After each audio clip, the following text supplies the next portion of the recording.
Let's cut the bullshit. Most of the pain, stress, and wasted potential in your life isn't coming from strangers. It's not the guy who cut you off in traffic, or the cashier who rolled their eyes at you.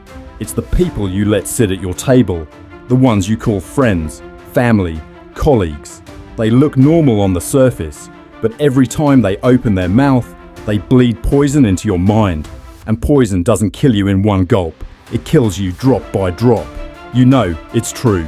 You've walked away from a conversation feeling drained, heavy, second-guessing yourself.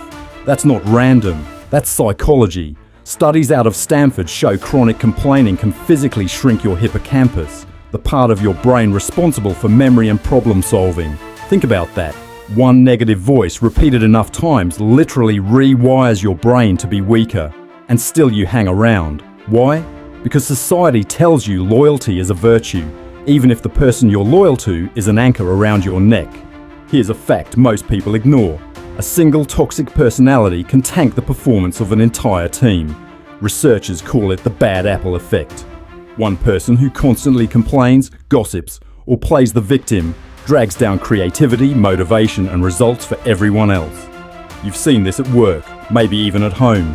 You could have a room full of killers ready to go all in, but one negative bastard and suddenly everyone's talking excuses instead of execution. That's not coincidence, it's contagious. Negativity is secondhand smoke for your ambition. You don't choose to inhale it, but stay long enough and it scars your lungs just the same. And here's the brutal reality. If you don't cut them off, their voice becomes your voice. Their limits become your limits. Their failure becomes the script you start living by. That's why this matters right now. Because every day you keep a negative person in your circle, you pay rent to mediocrity. And the longer you pay, the poorer your future becomes. So let's talk about why cutting them off isn't cruelty, it's survival. Negativity spreads faster than any virus. You think COVID was contagious? Try spending 10 minutes around someone who always complains, always criticizes, always finds a problem in every solution. It infects you. Psychologists call it emotional contagion, the phenomenon where your mood and mindset unconsciously mirror the people you spend time with. One study from the University of Notre Dame found that even a single chronically negative person can derail group performance by as much as 30%. Think about that. One voice, one constant drip of poison, and suddenly an entire team that could have been elite is limping along like amateurs. That's why companies fire toxic high performers. They know it's better to lose one skilled asshole than watch the whole culture rot. Now ask yourself, if businesses understand this, why don't you apply it to your own life? You've got dreams, plans, a vision of where you want to go. But if the voices around you are drowning that out with excuses and self-pity, what chance do you have? You can't expect to grow when you're watering your mind with poison every day. Neuroscience backs this up. The brain is plastic. It rewires itself based on repeated inputs. So if you're hearing, "That's too risky," and "You'll never make it long enough," your brain carves grooves of doubt so deep, they start to feel like truth. And here's where most men fail. They think they're immune. They think, "I'll just ignore it. I'm stronger than that." Wrong, nobody's immune. Negativity doesn't knock on the door. It seeps under the cracks until it owns you. If you don't remove it, it becomes the background music of your life. And background music shapes the mood of the entire room, which is why the next step isn't about ignoring toxic people. It's about recognizing that cutting them off is the only way to reclaim your strength. Cutting someone off is not cruelty. It's not selfishness. It's survival. You've been told since childhood that loyalty is sacred, that family is forever, that friends who've been around the longest automatically deserve a seat at your table. But loyalty without boundaries isn't loyalty, it's slavery. You're not being noble when you let negative people drain you dry, you're being weak. And weakness is exactly what they feed on. The science is brutal on this. Studies show toxic relationships trigger the same stress response in your body as physical danger. Your cortisol spikes, your heart rate jumps, your immune system gets hammered. Chronic stress like that isn't just uncomfortable, it's deadly. It wrecks your sleep, it clogs your arteries, it accelerates aging. Harvard research even links toxic social ties to a higher risk of heart disease and early death. So let's be clear, keeping the wrong people in your life is not harmless. It's slow suicide. And here's something most don't realize. Negativity literally rewires your brain. Stanford studies show that chronic exposure to complaining and pessimism shrinks your hippocampus, the part of your brain you need for memory and problem solving. So while you think you're just being supportive by keeping them around, you're actually sacrificing your ability to think sharply and make strong decisions. That's the hidden cost of negativity. It doesn't just mess with your mood in the moment, it sabotages the very machinery of your future. So when you cut ties, understand this. It's not about being cold, it's about building armor. It's about saying, I respect myself too much to let this poison in. Because self-respect isn't built in the gym, it isn't built in your bank account. It's built in the decisions you make about who has access to your energy. And if you can't respect yourself enough to enforce that boundary, don't expect the world to respect you either. Which brings us to the next hard truth. Why cutting someone off will hurt like hell before it heals. Cutting someone off hurts. Don't let anybody sell you the fantasy that it's easy, clean, or painless. It's not. It feels like tearing out a piece of yourself because in some ways, it is. That friend, that family member, that partner, you built memories with them, you shared years with them. The brain hates loss. Psychologists call it loss aversion. The pain of losing something is twice as powerful as the joy of gaining something new. That's why even when someone is toxic, you cling. You tell yourself, maybe they'll change. Maybe I owe them one more chance. That's not logic. That's your biology trying to keep you tied to the familiar. And negative people weaponize that. They guilt trip you. They throw history in your face. They say, after everything I've done for you, you're just going to walk away. That's not love. That's manipulation. Real love supports growth. Real friends push you forward. Anyone who chains you down and calls it loyalty isn't protecting you. They're protecting their control over you. Here's another hard truth. Staying with toxic people doesn't just cost you peace of mind, it reshapes your identity. A study from the University of Michigan found that people who endure high conflict relationships show significantly higher levels of depression and anxiety, even years later. That means the damage lingers long after the relationship ends. You don't just carry the memory, you carry the scars. But here's the paradox. The pain of cutting them off is sharp but temporary. The pain of keeping them is dull but permanent. It's like surgery versus slow poisoning. One hurts now so you can heal later. The other kills you quietly while you pretend you're fine. And if you're serious about living with discipline and prestige, you need to face this head on. Because once you make the cut, you'll finally understand the clarity that comes on the other side. The moment you cut ties, something shifts. It feels like ripping duct tape off your skin. Sharp, raw, uncomfortable. But underneath is fresh air, freedom, and a sense of space you didn't realize you were missing. That's the first payoff, clarity. Negative people act like constant background noise. You get so used to the static you don't notice how loud it is until the moment it stops. Suddenly your thoughts feel cleaner, your focus sharpens. You can hear your own voice again without their constant interference. Neuroscientists call this cognitive load. Every draining relationship is like a program running in the background, eating up your processing power. Shut it down, and your brain runs faster, smoother, sharper. That's not just a metaphor, that's biology.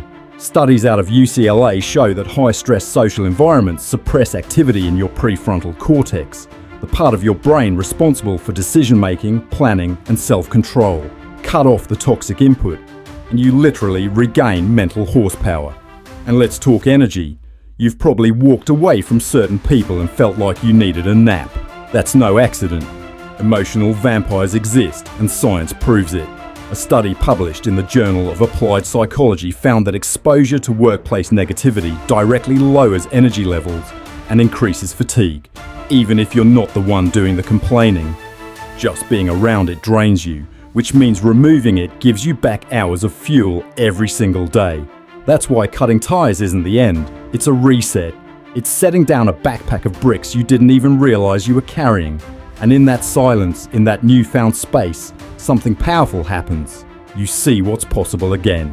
But here's the catch. It won't stay that way unless you make a decision to act. Because clarity without action is just daydreaming. And that's why the next step is about more than just cutting people out. It's about cutting clean with zero hesitation. If this message is hitting you right now, good. It means you're ready to stop letting weak people define your future. Hit that subscribe button, not for me, for yourself. Because every video here is a call to build discipline, success, and prestige. If that's who you are becoming, lock in. So, how do you actually do it? Most people overcomplicate this part. They think they need some Hollywood confrontation, some dramatic sit-down speech where they declare their independence. That's ego talking. You don't need fireworks, you need finality. You don't owe an essay to someone who's been bleeding you dry. You owe yourself the silence that comes after they're gone. The truth is, toxic people thrive on reaction. The more you explain, the more they twist it, the more they drag you back into their chaos. That's why the strongest move isn't begging them to understand, it's cutting access. Cold, quiet, absolute. And here's where most men screw up. They try to half cut. They reduce time but keep checking in. They block a number but still stalk social media. That's not cutting off, that's limping away. And a limp won't save you from a wolf. It'll just make you easier prey. Psychology calls it intermittent reinforcement. When you keep feeding the connection every so often, you actually strengthen the toxic bond. That's why addicts relapse, and that's why you end up right back where you started. If you want freedom, you can't nibble at the poison, you've got to starve it. Look at elite performers, CEOs, pro athletes, special forces operators. They don't keep people around who slow them down. They build environments where every connection is an asset, not a liability. If someone can't rise to the standard, they're gone. Not because they're cruel, but because their mission is too important to compromise. That's how you have to treat your life. Not as a playground, but as a battlefield. Every ally matters. Every liability costs. And once you accept that, you'll understand why this step is non-negotiable. Because the faster you cut, the faster you create the space for something greater to take root. And that's where elevation begins. Once you clear out the negative, you create a vacuum. And nature hates a vacuum. That space will be filled. The only question is, with what? If you leave it empty, the same kind of people will crawl back in. Because life doesn't reward passivity. But if you intentionally choose better influences, everything changes. This is where elevation happens. The research is undeniable. Studies show your income, habits, even your weight are directly correlated to the people you spend the most time with. They call it the social contagion effect. If your circle is overweight, you're statistically more likely to gain weight. If your circle invests and builds, you're statistically more likely to get rich. You become the average of your environment, whether you like it or not. That's why the real power of cutting toxic people isn't just subtraction, it's multiplication. Once you remove the weeds, the flowers explode with growth. You find yourself drawn to people who challenge you, who make you uncomfortable in the best way, who look at your excuses and laugh because they know you're capable of more. Think about elite athletes training together. Alone, they're beasts. But together, iron sharpens iron. They push each other to levels no one could hit solo. That's what happens when you align your circle with people chasing prestige instead of running from responsibility. And here's the best part. Positive energy compounds just like money. You hear one powerful idea, you adopt one stronger habit, and suddenly you're stacking wins daily. Your confidence rises. Your standards rise. Before long, the man you were when you tolerated negativity feels like a stranger. But this only happens if you're ruthless about guarding your environment. And that leads to the final truth. Why cutting people off isn't really about them at all. It's about you. Here's the counterintuitive truth most people never get. Cutting someone off isn't really about them. It's about you.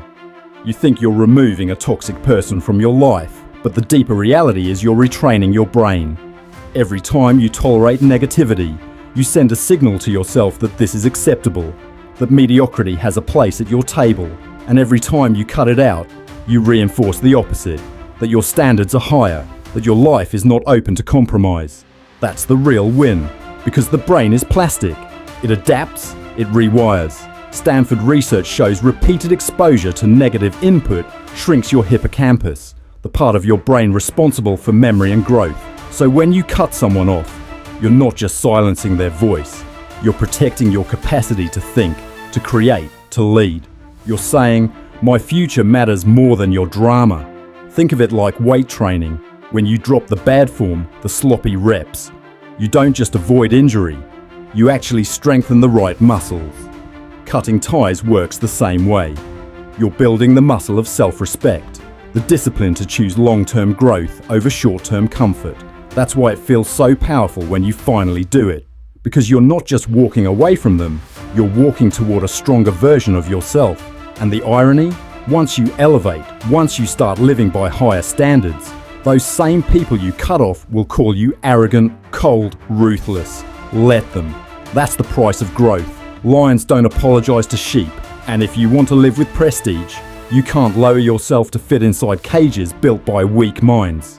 This is the resolution. Cutting off negative people isn't punishment, it's transformation. It's the final proof that you're willing to choose power over poison every single time. So here's the truth you can't dodge. Negative people don't just waste your time, they destroy your potential. They rot your mindset, sabotage your discipline, and pull you back into mediocrity. Science proves it. Chronic exposure to toxic relationships spikes cortisol, shrinks your hippocampus, and erodes your decision-making power. That means every time you let someone's negativity echo in your head, you're literally weakening your brain. And when your brain weakens, your standards collapse. Weak standards lead to weak choices. And weak choices build a weak life. That's the chain reaction you've been living in. Cutting people off isn't selfish, it's self-respect in action. It's the loudest way you can say, I'm not available for bullshit anymore. You're not abandoning them, you're saving yourself. And that's not cruelty, it's clarity. The pain of letting them go is sharp, but it fades.